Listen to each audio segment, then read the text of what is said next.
Assalamualaikum warahmatullahi wabarakatuh.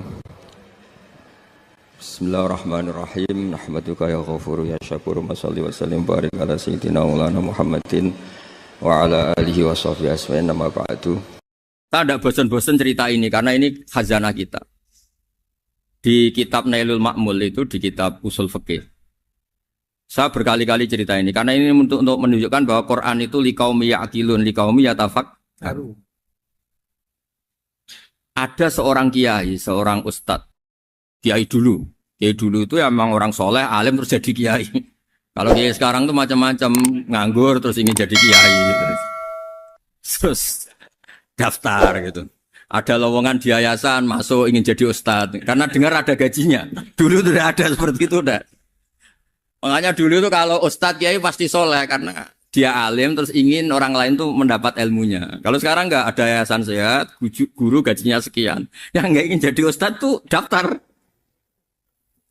Karena ada gaji. Apalagi ada kabar, ada gaji, ada mes, ada...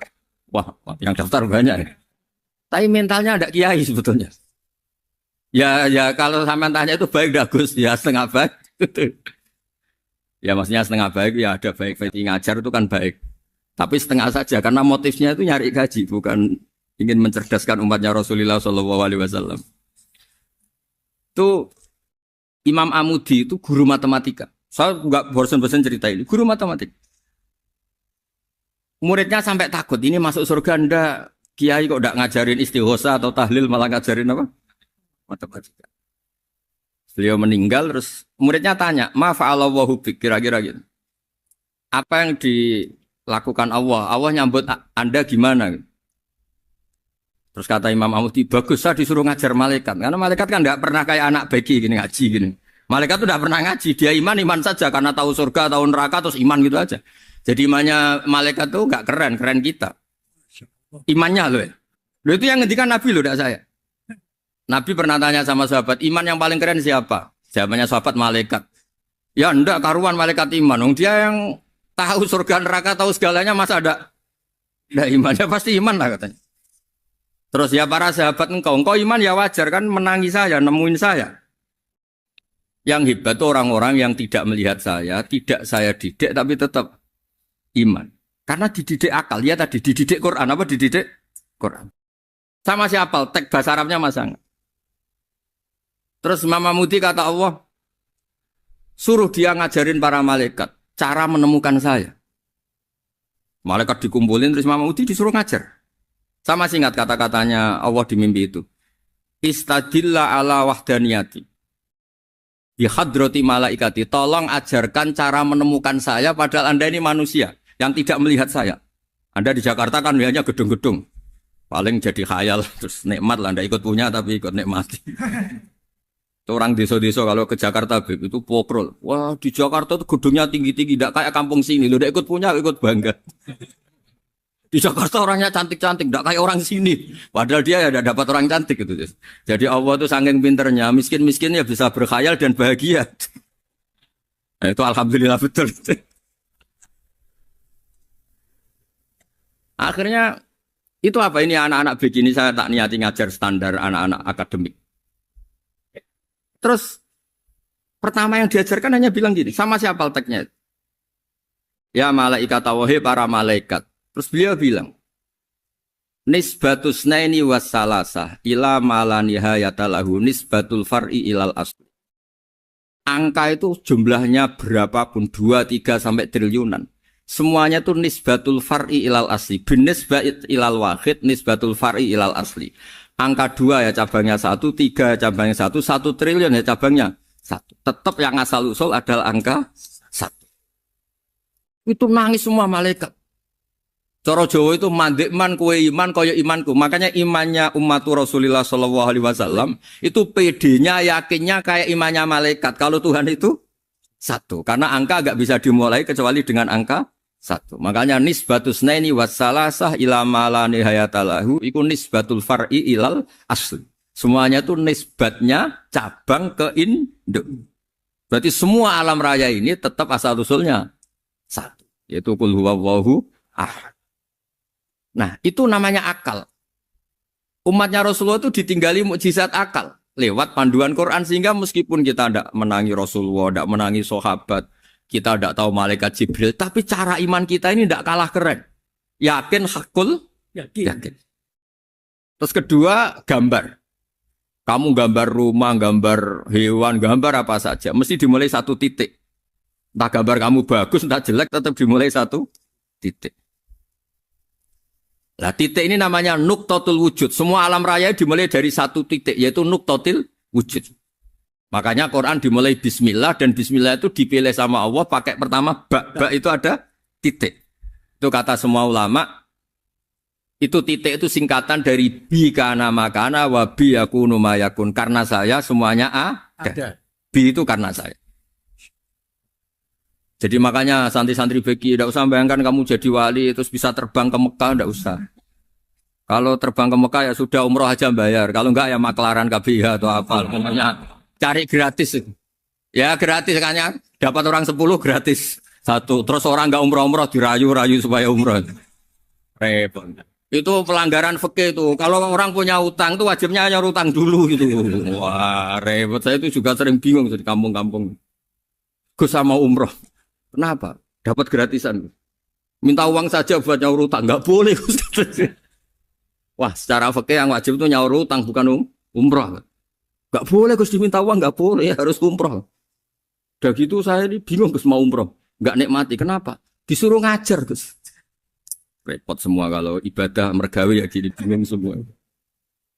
Ya saya mohon anak-anak BK semuanya yang seneng Quran itu harus seneng sampai kayak saya sehingga tahu mencari Tuhan dengan cara tauhid yang berbasis akal. Itu sedzahir imannya malaikat. Jika di klasmen iman itu manusia ulul ilmi, kita-kita yang nekuni ilmu itu nomor 1 prakteknya. Karena nomor 1 itu Allah karuan kan, syahidah wa, Allah kan gak tertandingi, syahidah wa annahu la ilaha illallah, terus wal malaikatu. Malaikat kan karuan karena langsung menyaksikan surga, dan ketiga apa? Wa ulul ilmi. Berarti prakteknya kan nomor 1. Kalau kompetitornya semuanya manusia, ulul ilmi nomor berapa?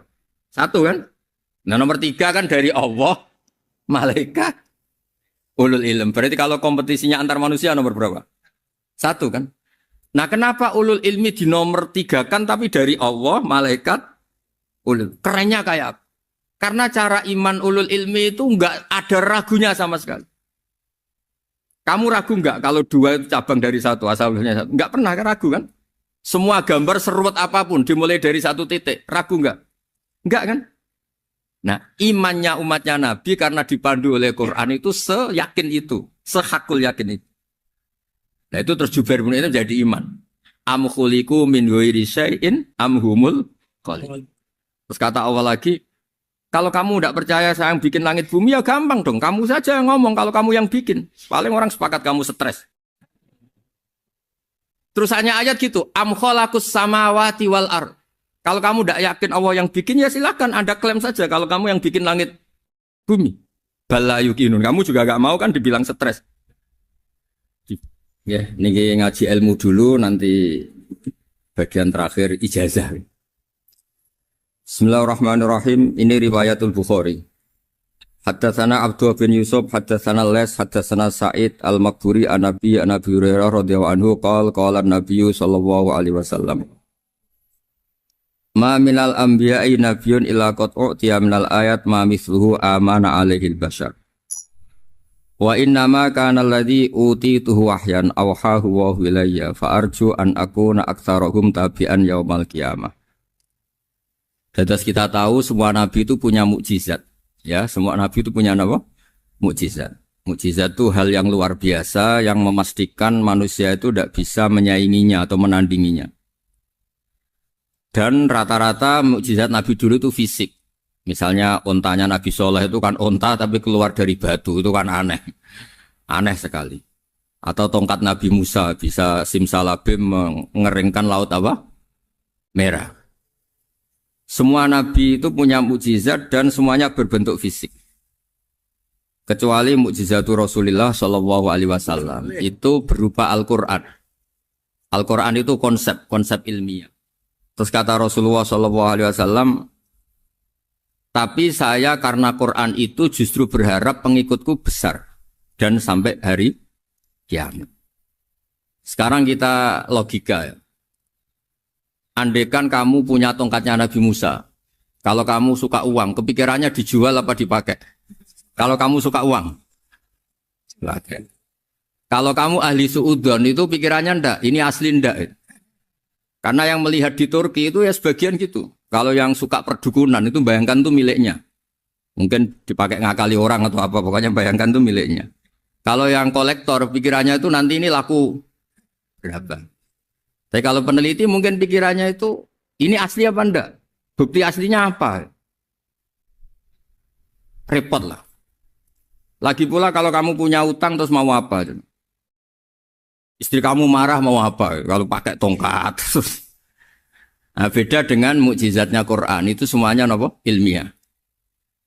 Orang yang sedang harmonis dengan istri bisa pakai ayat di antara ayat-ayat Allah itu apa? Wa ja'ala bainakum mawaddatau warahmah.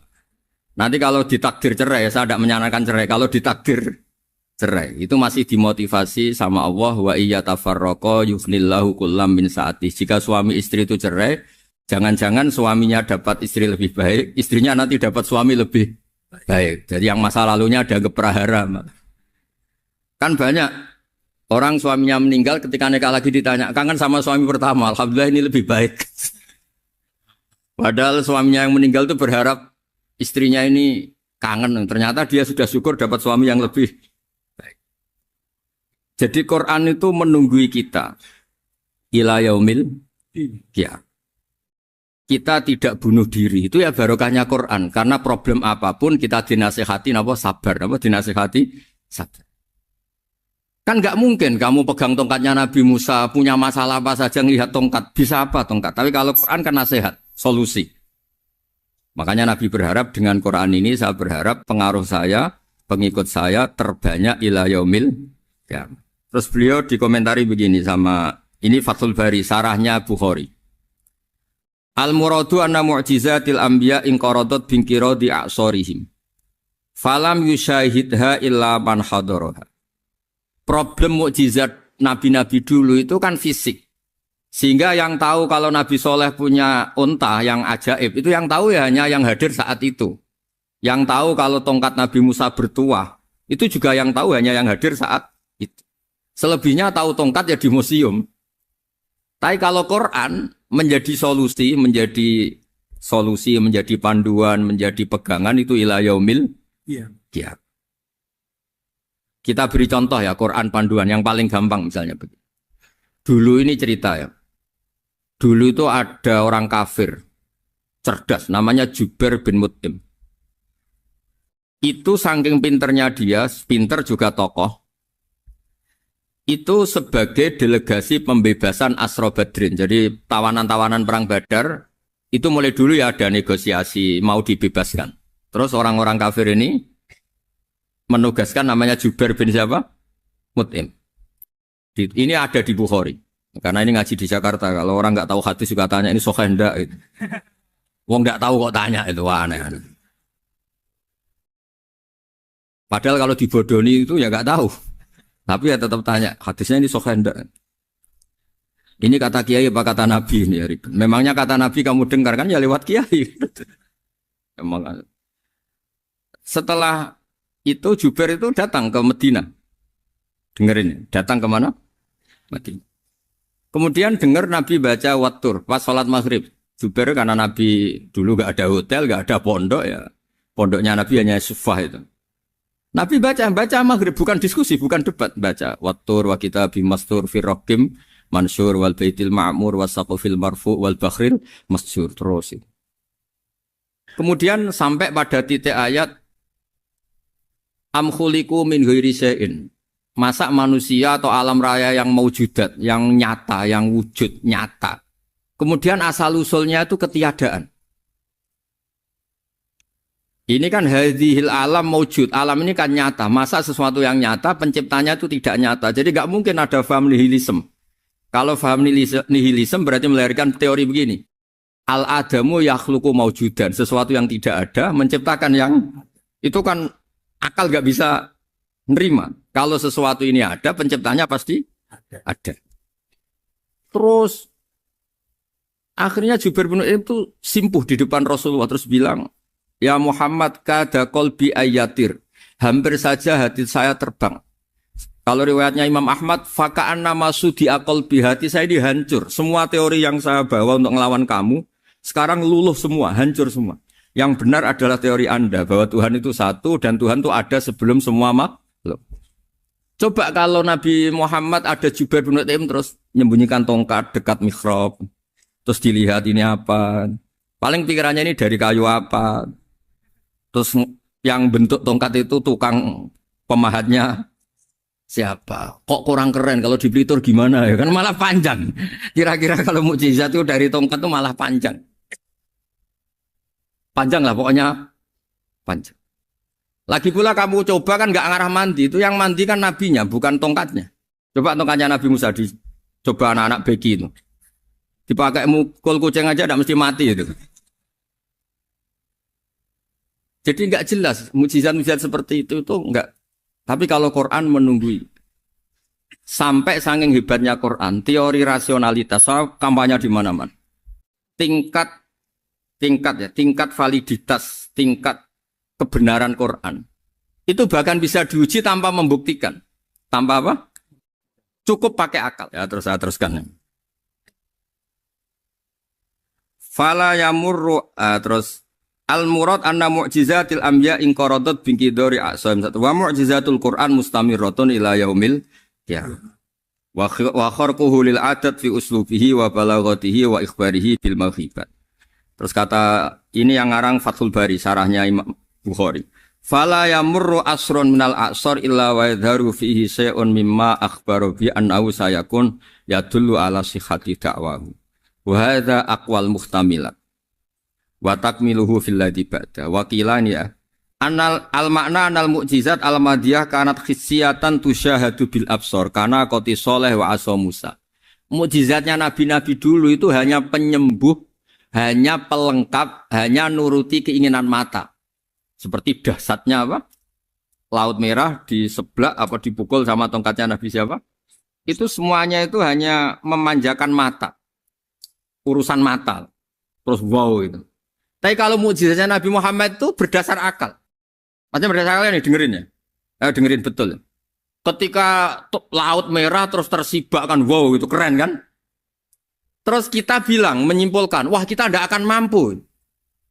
Itu bodoh sekali kesimpulan kita tidak akan mampu. Meskipun bikin nyamuk Anda juga tidak mampu.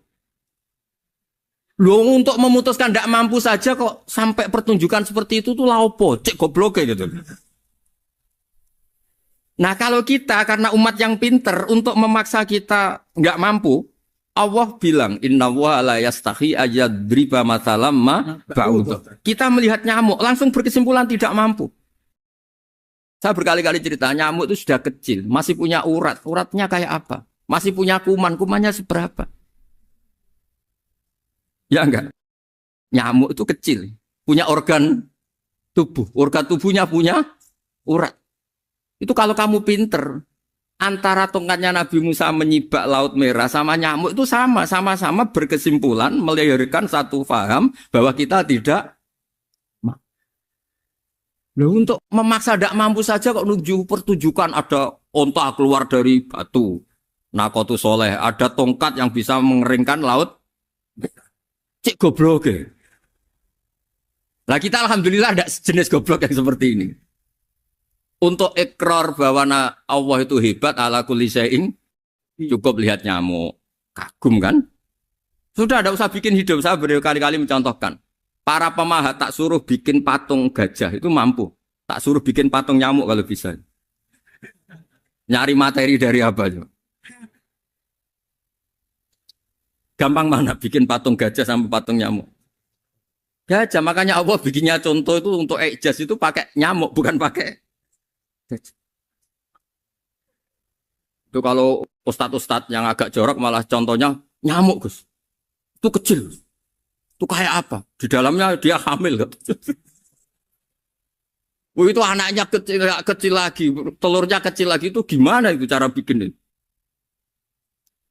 Makanya di sini ini ada kitab Itqon, itu komentarnya itu lucu. Ini kitab Al-Itqon karangannya Imam Suyuti. Ini persis komentar saya tadi yang.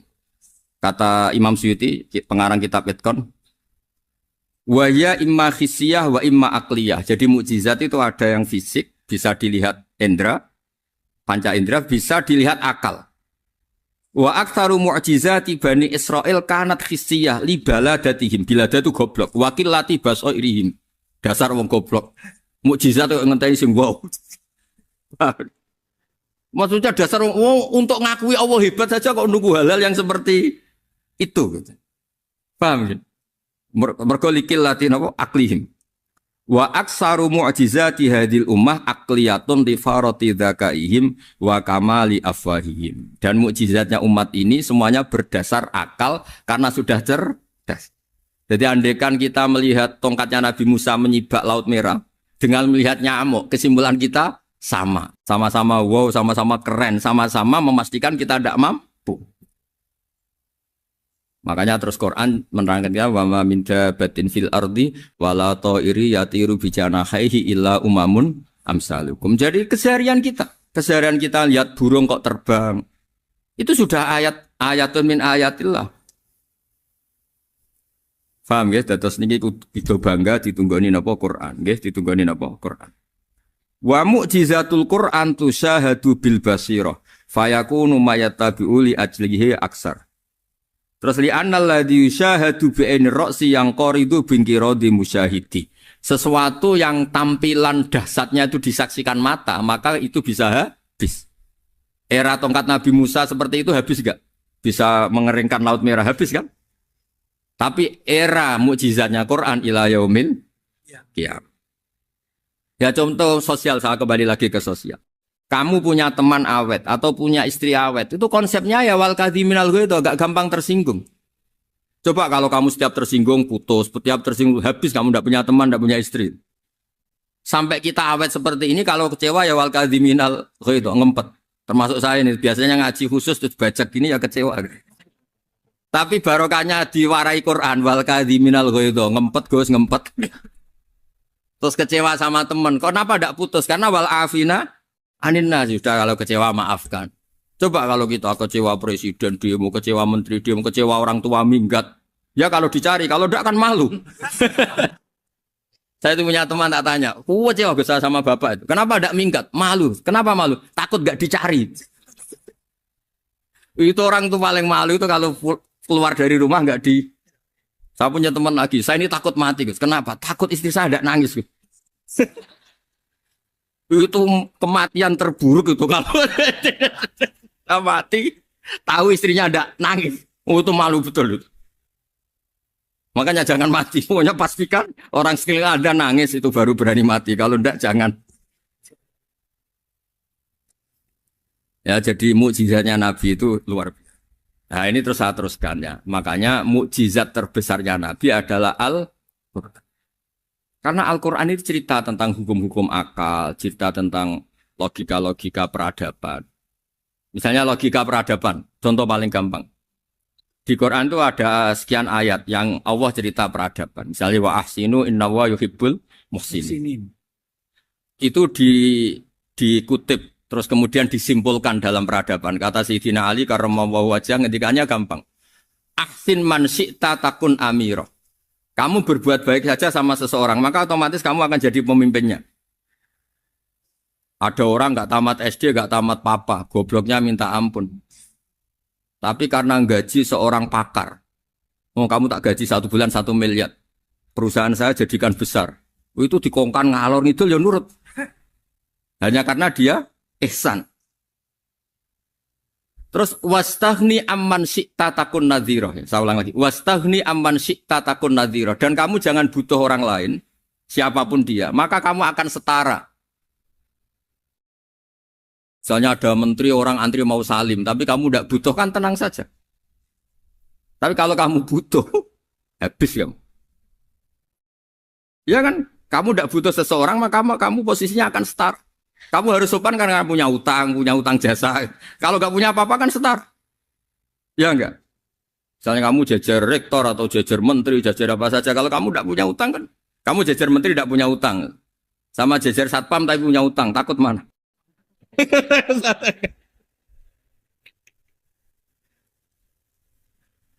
Kalau butuh itu mesti kalah kan? Ada pejabat misalnya nggak begitu cantik sama perempuan cantik yang kamu butuh ingin dicintai, takut mak.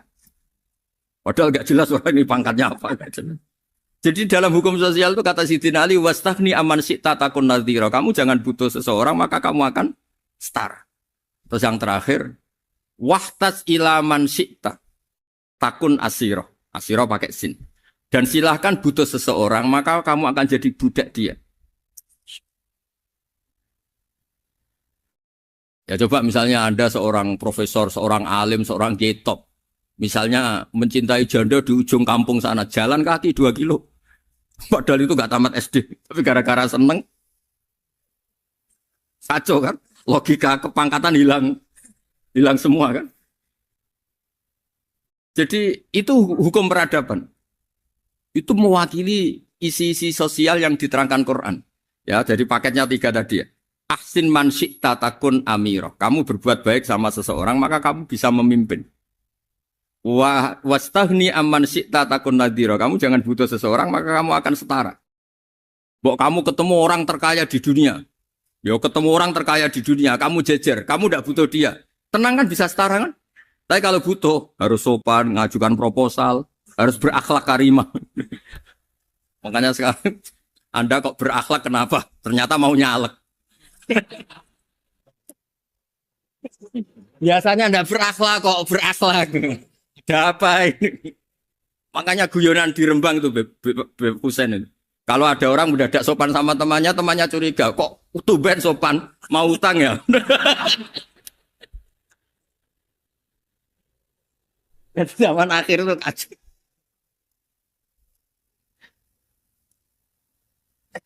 Ya di semua daerah gitu ya sama Pak Rektor ya. Kalau ada teman biasanya nggak sopan kok sopan, itu temannya curiga. Ini Pak Rektor UI ini kok tumben sopan, ada apa ya?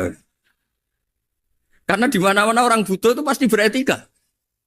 Kamu punya teman paling berdua, kalau mau utang berakhlak gak?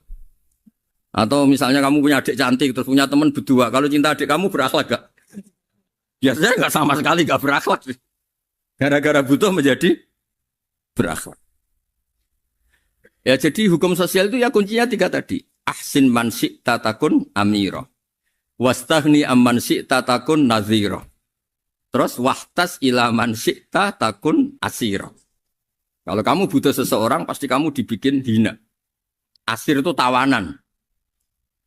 Nah, Quran itu bicara sosial itu lengkap. Dan itu yang nunggui kita.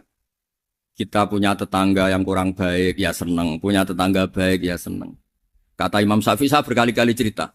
Kok seneng semua Imam Syafi'i? Ya bagus lah. Kalau yang seneng saya enak lah. Dijak jagongan, dijak ngopi enak. Yang nggak seneng saya, gak ngarah utang. Uang itu nak, kamu punya tetangga gak seneng kamu. Aman kan? Aman. Gak akan pinjem uang kan? Pinjem mobil. Uang gak seneng kok. Makanya Imam Syafi'i itu kalau ngedikan luar Syafi'i, diceritain orang. Ya Aba Abdillah bagiannya. Ya Aba Abdillah orang itu gak seneng kau. Bagus lah. Loh kenapa bagus? Waman asa'a ilaika faqad atlaqaka. Orang yang gak seneng kamu maka membebaskan kamu. Gak akan pinjam uang, pinjam mobil, gak akan ganggu waktu kamu kan gak seneng. Justru yang seneng-senengi masalah pinjam terus.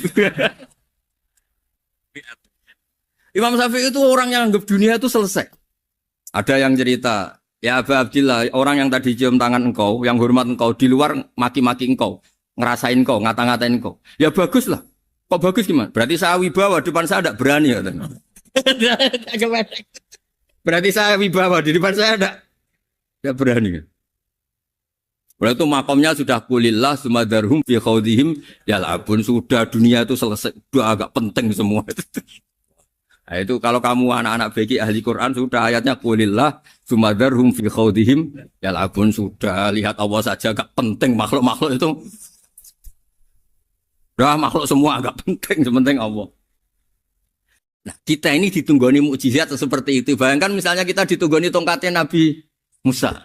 Saya ngajar di sini terus ini tongkat. Terus nanti yang tanya, Gus itu kayu apa, Gus?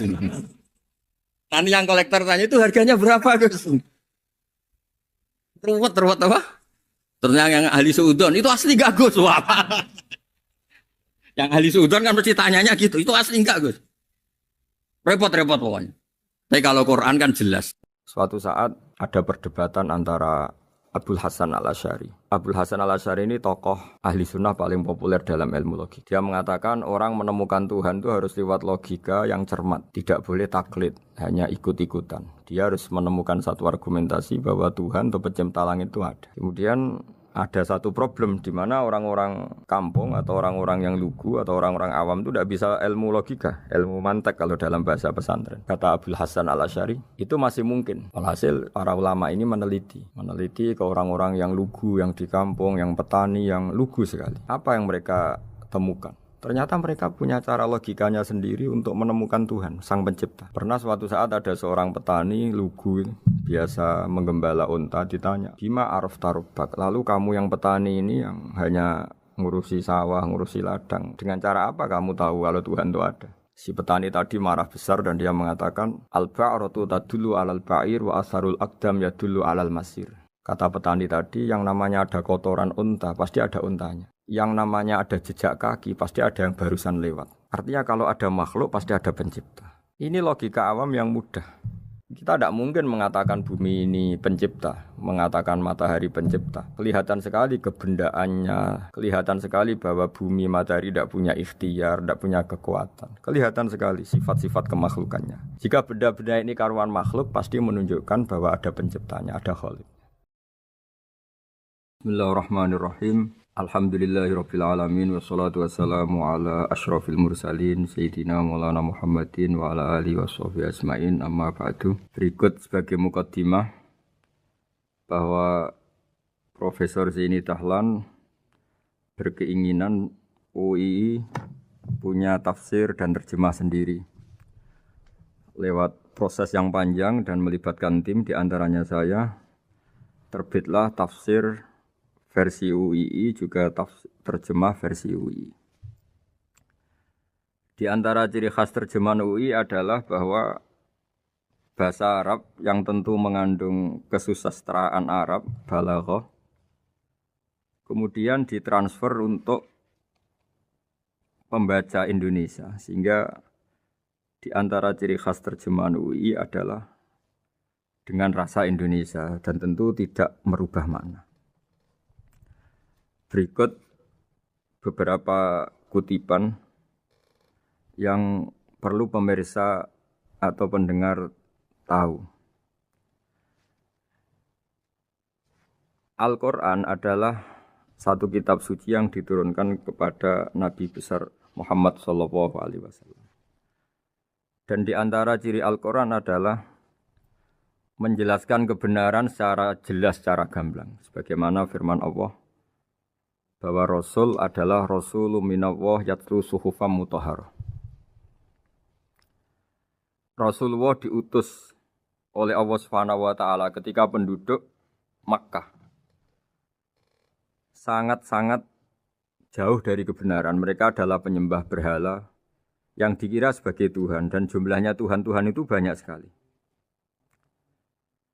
Suatu saat Rasulullah mendakwahkan bahwa Tuhan itu satu dan harus satu. Tapi kata mereka, kenapa Muhammad menjadikan Tuhan satu? Padahal urusan kita banyak, problem kita banyak. Harusnya Tuhan itu juga banyak. Ini yang diceritakan dalam surat Shad, Aja'alal alihata ilaha wahida inna hadza lasyai'un ujab. Bagaimana mungkin urusan kita yang banyak, yang harusnya butuh Tuhan banyak, kemudian menjadi hanya Tuhan satu.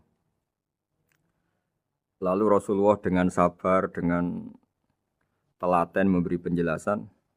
Dan ini yang disebut al-bayyinah, penjelasan yang sangat jelas, sangat gamblang, sangat rasional.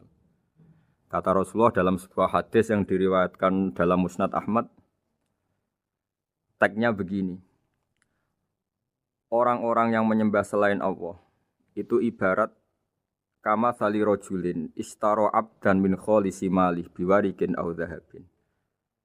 Faja'ala ya'malu, mereka mau bekerja tapi wayu'ti ghullatahu ila ghairi sayyidi.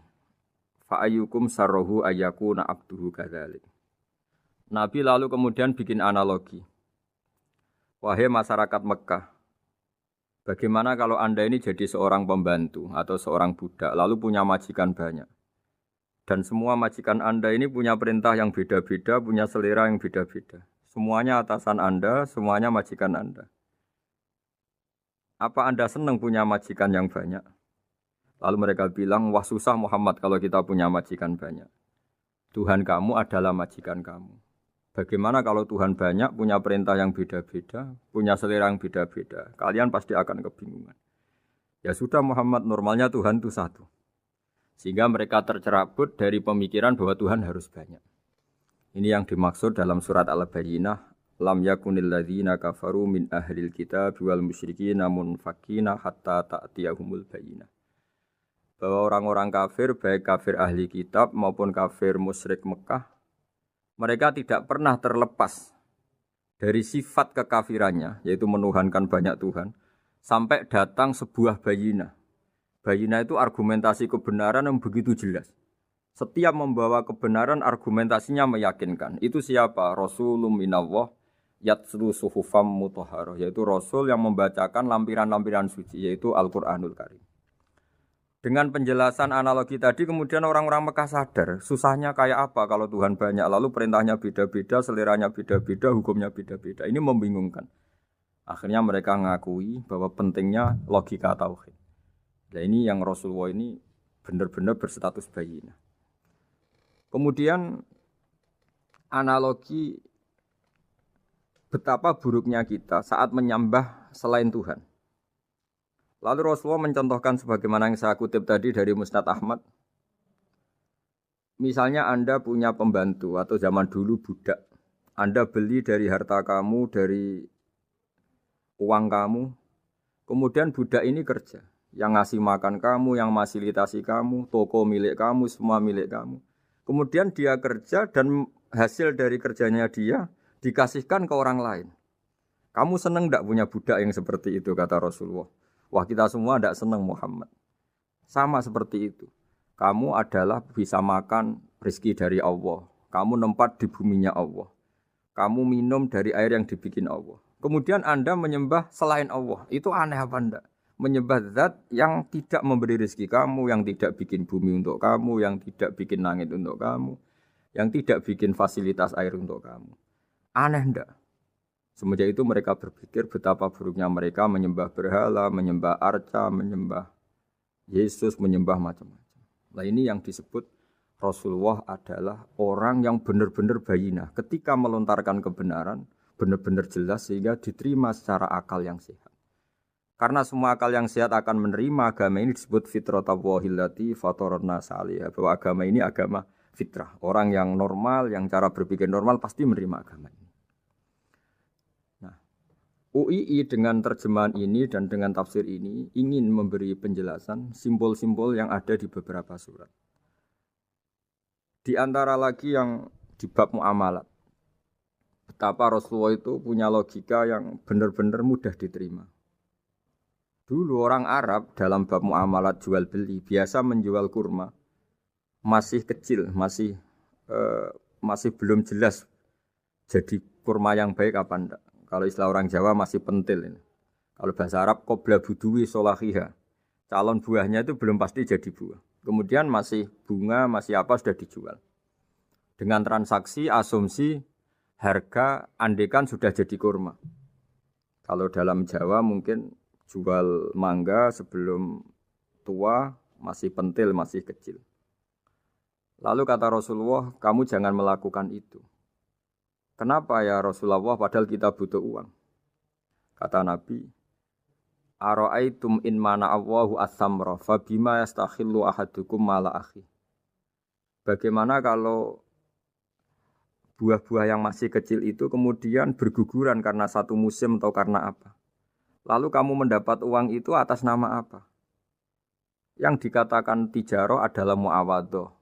Pembeli dapat barang, kamu dapat uang. Lalu kalau barang yang ada enggak menjadi buah yang baik, Anda menerima uang itu atas nama apa?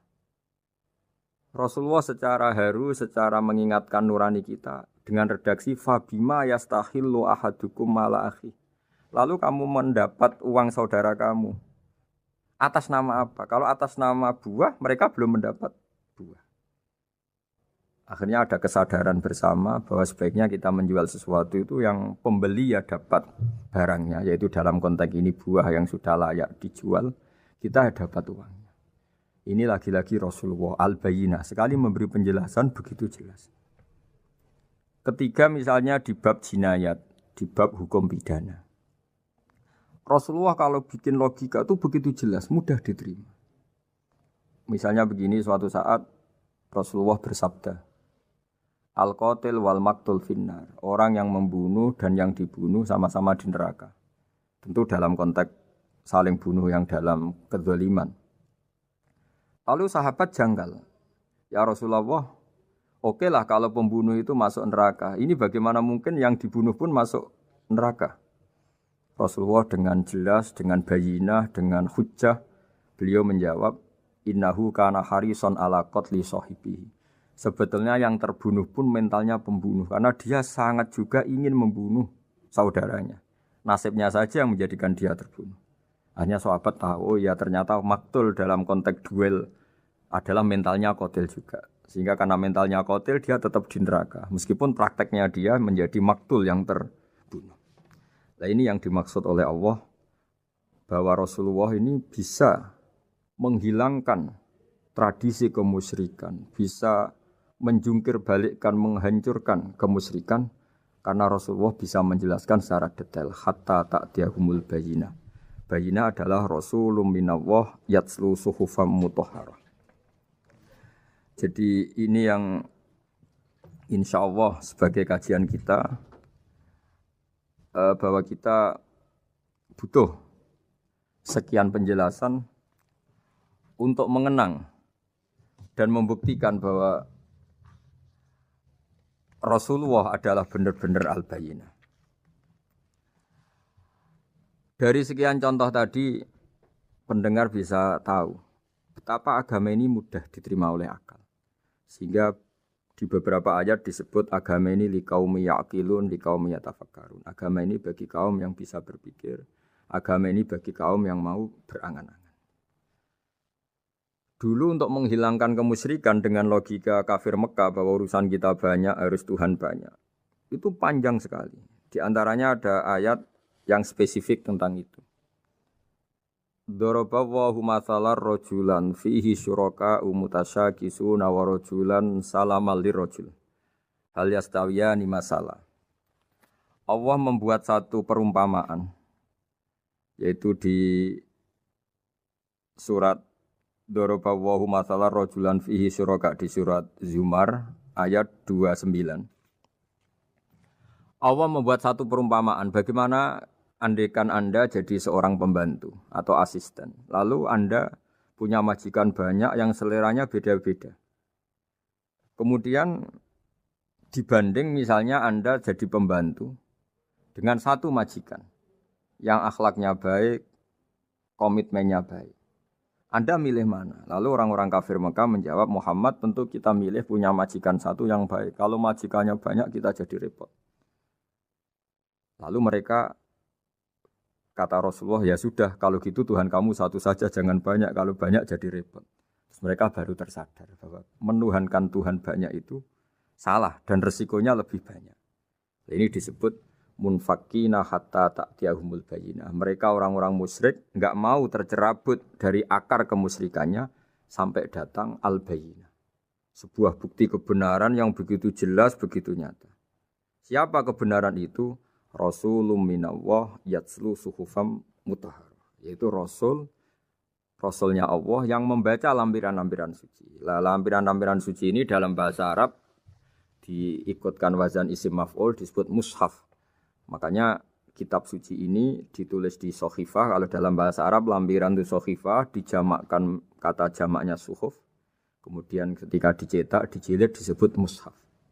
Sehingga alhamdulillah UII Universitas Islam Indonesia punya mushaf, punya terjemahan, punya tafsir. Ini diharapkan kita sebagai ulama, sebagai dai, sebagai ustadz bisa warasatul anbiya. Karena kata Rasulullah al-ulama warasatul anbiya. Saya kira demikian supaya pemirsa tahu, pendengar tahu bahwa betapa pentingnya menjelaskan secara bayyinah. Ini penting sekali karena sekarang pikiran di dunia itu macam-macam dan kita butuh energi untuk mengungkap lagi intisari-intisari dari sesuatu yang digulirkan atau dibahas Al-Qur'anul Karim. Sehingga Al-Qur'an ini benar-benar jadi ibrah, jadi teladan bagi kita semua. Jangan sampai karena kita lupa mengkaji Al-Qur'an sehingga hukum-hukum Al-Qur'an menjadi mandek. Kita harus terus mensosialisasikan supaya Qur'an ini hidup. Caranya gimana? Masyarakat dirangsang supaya tahu al-bayyinah. Contoh yang terakhir sebelum menutup perjumpaan kali ini, misalnya dulu orang kafir Mekah itu janggal. Karena mereka juga punya kajian bahwa Nabi itu bersyarat harus turunan dari bangsa Israel. Karena semua Nabi itu pasti turunan Nabi Ibrahim. Yaitu Nabi Ibrahim punya anak yang bernama Ishak. Ishak punya anak yang bernama Yakub. Yakub ini yang nanti punya anak Yusuf, sehingga Yusuf bin Yakub bin Ishak bin Ibrahim. Ketika nabi-nabi ini hidup di Palestina, di Yerusalem, itu kayak jadi aturan bahwa nabi itu harus turunan Bani Israel. Sehingga ketika orang-orang kafir Mekah dari kelompok ahli kitab, ketika Rasulullah Muhammad mendakwahkan diri sebagai nabi, mereka janggal bagaimana mungkin nabi dari orang Arab. Nabi itu harusnya orang Yerusalem atau orang Palestina. Kemudian Allah memberi penjelasan, fihi ayatum bayyinatum maqamu Ibrahim, bahwa Muhammad adalah turunan Ibrahim. Bukti nyata adalah di Mekah ada jejak kakinya Nabi Ibrahim, yaitu yang sekarang kita sebut maqam Ibrahim. Setelah dilacak-lacak ternyata mbah-mbahnya Rasulullah atau nenek moyang atau leluhur Rasulullah bernama Adnan. Adnan ini kata sejarah-sejarah disepakati wa adnanu bila raibin intadzawil ulumin nasabiyah ila dzabihi Ismail nisbatuhu wa muntama. Bahwa Adnan ini tertulis secara sejarah lengkap bahwa dia turunan dari Nabi Ismail. Ismail adalah anak dari Nabi Ibrahim. Kemudian makom Ibrahim ini juga dibuktikan sekian sejarah bahwa Ibrahim pernah di situ. Yaitu ketika Hajar, ibu dari Ismail, kesulitan nyari air, lalu lalang lari antara Safa dan Marwah, kemudian kita kenang sekarang bernama Sa'i. Kemudian dekat Ka'bah ada namanya Hijir Ismail, karena dulu jadi kamarnya Nabi Ismail. Hijir, hujro itu kamar atau ruang khusus untuk Nabi Ismail. Sehingga jelas sekali bahwa Ibrahim, Ismail, Hajar pernah hidup di Mekah. Lalu lagi-lagi orang kafir Mekah yang dari kelompok ahli kitab sadar bahwa Muhammad jadi nabi layak karena dia juga turunan dari Ibrahim alaihis salam. Ini yang disebut fihi ayatum bayyinatum maqamu Ibrahim, bahwa di kawasan Mekah, kawasan Bakkah atau kawasan Hijaz jelas sekali ada jejak-jejak Nabi Ibrahim. Lagi-lagi ini bayyinah. Nah, bayyinah ini yang bisa menghilangkan sifat kemusyrikan, sifat kekufuran. Karena lewat penjelasan yang panjang ini kemudian benar-benar diketahui bahwa Muhammad jadi nabi itu sah. Karena dari segi dakwahnya benar, perilakunya benar, hujahnya benar. Sekarang dari segi nasab juga benar karena beliau termasuk keturunan dari Nabi Ibrahim alaihissalam lewat jalur Ismail. Ini penting kita ketahui dan perlu kita kaji supaya istilah-istilah di Al-Quran kita tahu. Makanya banyak istilah di Al-Quran misalnya wattaba'tu millata abai. Kita ngikuti agama leluhur kami. Di situ disebut ada Ibrahim, ada Ishak, ada Ismail, ada Yakub. Kenapa demikian pendengar? Bahwa karena agama ini butuh tradisi. Dan tradisi ini menjadi komunitas sosial. Sehingga ketika tradisi ini sudah mantap, insya Allah lewat kebenaran agama ini akan menyingkirkan kemusyrikan. Contoh paling mudah begini, Nabi itu melarang orang menyembah batu. Tapi kemudian dalam tradisi Islam sendiri ada orang sholat kemudian sujud. Yang secara zahir sujud itu mencium batu atau mencium masjid tempat kita sujud. Apalagi kita mencium Hajar Aswad. Secara kasat mata seakan-akan kita ini menghormati betul Hajar Aswad. Sehingga orang kafir mencibir. Muhammad itu tuh aneh. Dia melarang kita menyembah batu tapi dia sendiri mencium Hajar Aswad seperti itu. Dia sendiri menyembah batu. Orang kalau sujud seakan-akan seperti itu. Tapi lewat penjelasan Nabi bahwa kita sujud hanya kepada Allah. Kita kalau sujud baca sajadah wajhililladzi khalaqahu wa sawwarahu wa syaqqa sam'ahu wa basarahu bihaulihi wa quwwati fatabarakallahu ahsanul khaliqin. Wajah kami sujud kepada zat yang menciptakan wajah kami, yang mengasihi kita pendengaran, yang mengasihi kita pandangan. Hanya Allah saja yang ahsanul khaliqin, hanya Allah saja zat yang paling baik dalam penciptaan. Ini penting sekali saya katakan bahwa sehingga sujud kita yang seperti itu adalah simbol tawadhu. Tidak ada kaitannya dengan kita ini menyembah batu.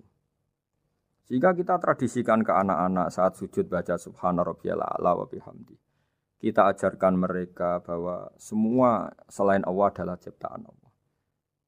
Jadi andai kan nggak ada tradisi tauhid yang dijelaskan begitu detail. Saat kita haji bilang labbaik Allahumma labbaik, labbaik la syarika lak labbaik. Innal hamda wan ni'mata laka wal mulka la syarika lak. Ya. Setiap kita haji mengitari Hajar Aswad kita bilang nikmat semua dari Allah. Enggak ada syarik bagi Allah, enggak ada mitra bagi Allah, enggak ada sekutu bagi Allah. Sehingga karena ini kita maklumatkan, kita kumandangkan. Meskipun umat Islam itu mencium Ka'bah, mencium Hajar Aswad, enggak akan disalahpahami ini bentuk penuhanan kepada Hajar Aswad atau kepada Ka'bah. Karena kita ungkapkan innal hamda wan ni'mata laka wal mulka la syarika lak. Enggak ada syirik, enggak ada mitra bagi Allah. Sehingga dari sekian talbiyahnya Rasulullah kita tahu ini bentuk pemaklumatan tauhid. Bahwa tauhid harus dikumandangkan lewat kalimat-kalimat thayyibah, lewat pemikiran-pemikiran logika hujjah bahwa Tuhan pasti satu dan yang jadi Tuhan hanya Allah Subhanahu wa taala.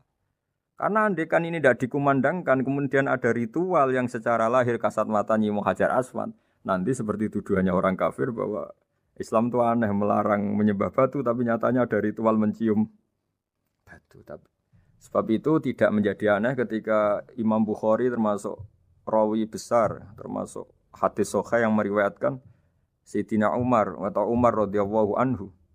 Itu setiap mencium Hajar Aswad beliau berkomentar, saya tahu betul kamu hanya batu. La tadurru wa la tanfa. Tidak memberi madarat, tidak memberi manfaat. Kalau saja saya tidak melihat Rasulullah mencium kamu, maka saya tidak mau mencium kamu. Dulu di era itu ada momentumnya. Kenapa sih Umar radhiyallahu anhu atau sahabat Umar susah-susah memberi penjelasan seperti itu? Karena dulu masih ada salah paham bahwa mencium batu itu identik dengan misalnya menuhankan batu atau mendewa-dewakan batu. Sehingga Umar berutuh memberi penjelasan. Sayyidina Umar memberi begitu penjelasan detail bahwa kamu hanya batu yang tidak mandoroti, tidak manfaat. Tapi secara tradisi sunnah Rasul kamu dicium, ya saya ikut. Ini penting sekali penjelasan-penjelasan seperti ini, maklumat-maklumat seperti labbaik Allahumma labbaik, sehingga semua ritual Muslim tidak disangka atau tidak disalahpahami sebagai pemuja materi. Lagi-lagi penjelasan yang detail ini disebut al-bayyinah. Rasulun minallah yatslu suhufam mutahharah. Kemudian ayat berikutnya disebut fiha kutubun qayyimah, bahwa dalam kitab suci Al-Qur'an itu banyak aturan-aturan atau catatan-catatan yang begitu lurus, begitu benar. Tentu karena kita ini orang Indonesia yang kalau mengakses langsung bahasa Arab mungkin kita masalah. Sehingga alhamdulillah Universitas Islam Indonesia menerbitkan seri terjemah juga seri tafsir, dan sekarang dibantu lewat acara ini kita berusaha atau membantu para pendengar untuk lebih memahami lebih jauh. Sahabat Indonesia yang kami hormati, berikut kita mulai kajian tafsir yang dikeluarkan oleh UII. Mari kita mulai dengan surat Al-Baqarah. Bismillahirrahmanirrahim. Alif Lam Mim. Dzalikal kitabul la raiba fihi hudal lil muttaqin. Di sini diterjemahkan Alif Lam Mim ini termasuk ayat-ayat yang oleh para ulama dianggap mutasyabihat. Artinya kita tidak boleh memaksakan maknanya. Kita cukup iman bahwa itu dari Allah Subhanahu wa taala.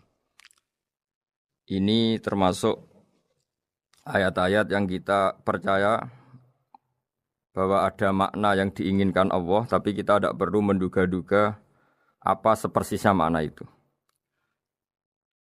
Dzalikal kitab la raiba fih, kitab ini tidak ada yang diragukan. Hudal lil muttaqin, petunjuk bagi mereka yang bertakwa.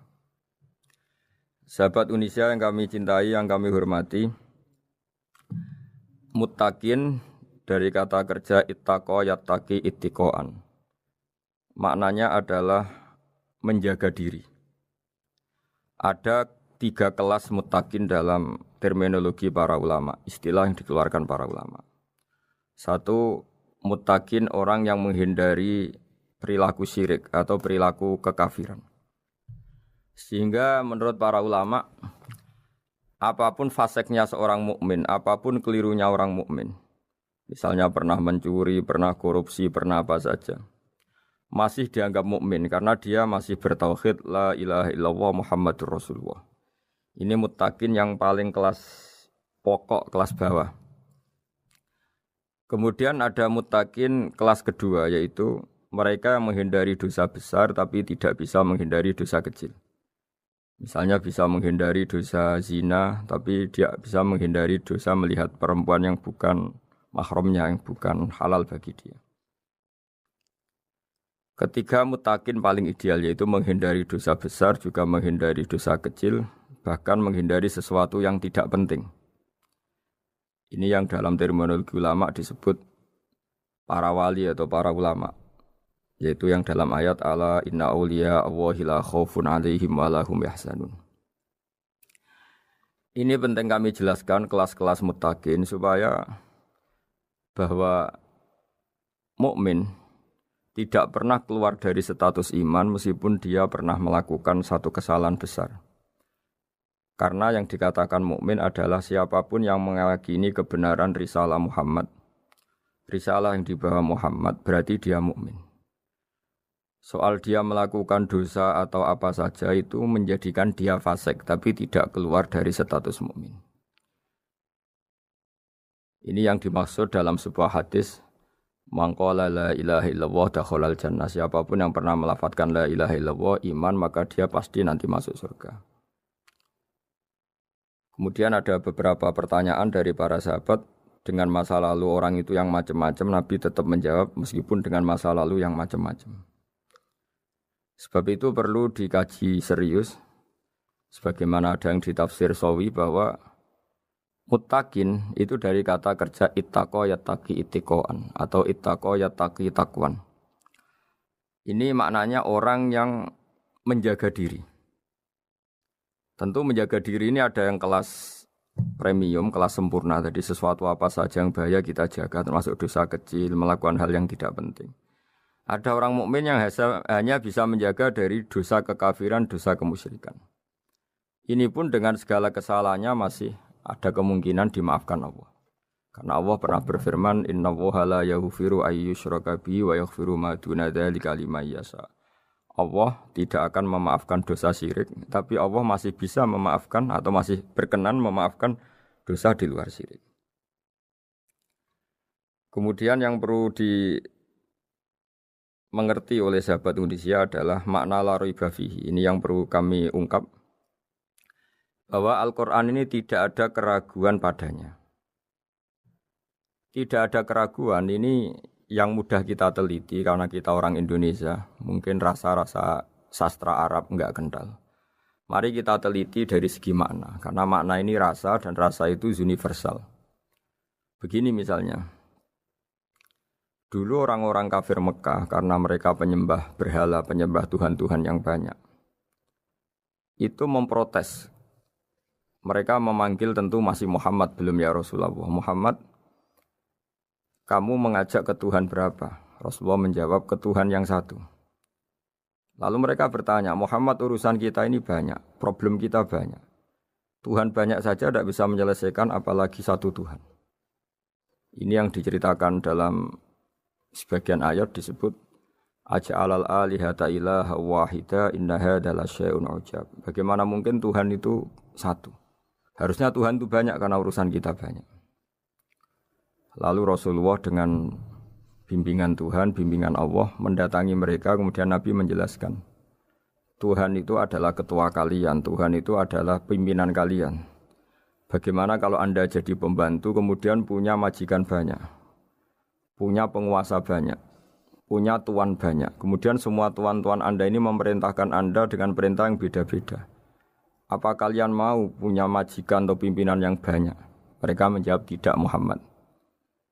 Terus mereka akhirnya sadar bahwa problem Tuhan banyak itu tentu lebih sulit, lebih problem. Karena nanti perintahnya beda-beda, keinginannya beda-beda.